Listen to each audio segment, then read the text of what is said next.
I was with some teachers this morning and was so impressed by the way they just continued to draw out of their students a conversation. He asked one question and the student responded, and then his team teacher kind of asked, "Hey, what do you think over there?" And the other student responded, and it was really a great conversation with just the two of them, but they didn't stop, right?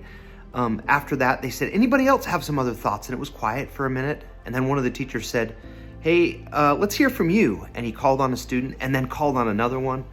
And the conversation just became so rich. In this micro training, I'm asking you to just ask one more question. There's all kinds of really great questions in the teacher manual, but they can't write all of them. And it's our job to ask one or two more questions that will push the conversation a little deeper. Let me show you. In the teacher manual this week, it says, encourage learners to share the truths they are learning. Inviting students to share with each other what they are learning can help them feel an increased confidence in class. And there are so many good discussion questions this week. It says, imagine a friend says, is it really that important to be married in the temple? I have a hard time seeing myself getting married there anyway. It feels out of reach for me. I just want to find someone I love. And then the discussion questions that the teacher manual says are, what are some assumptions that your friend might have about temple marriage? And one or two students might respond, but the red mark illustrates that you can ask one more question. After someone responds, say something like, tell me a little bit more, or what more are you thinking? Or can we have someone else add to what she just said? The second bullet point is also a really great question. What truths might your friend not understand about God and temple marriage? And some students will respond to that, certainly after they've responded to your first question and then your follow-up questions. But there's even more questions after that. And again, they're not written, but just imagine yourself in a conversation with individuals and you'll know what to ask.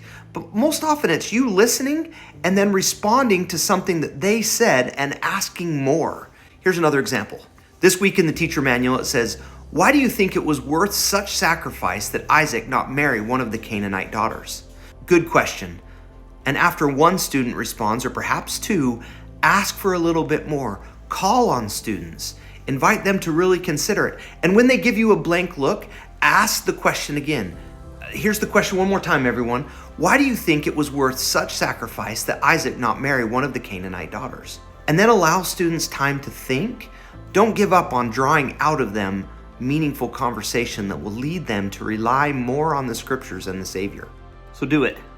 Encourage your learners to share truths they are learning.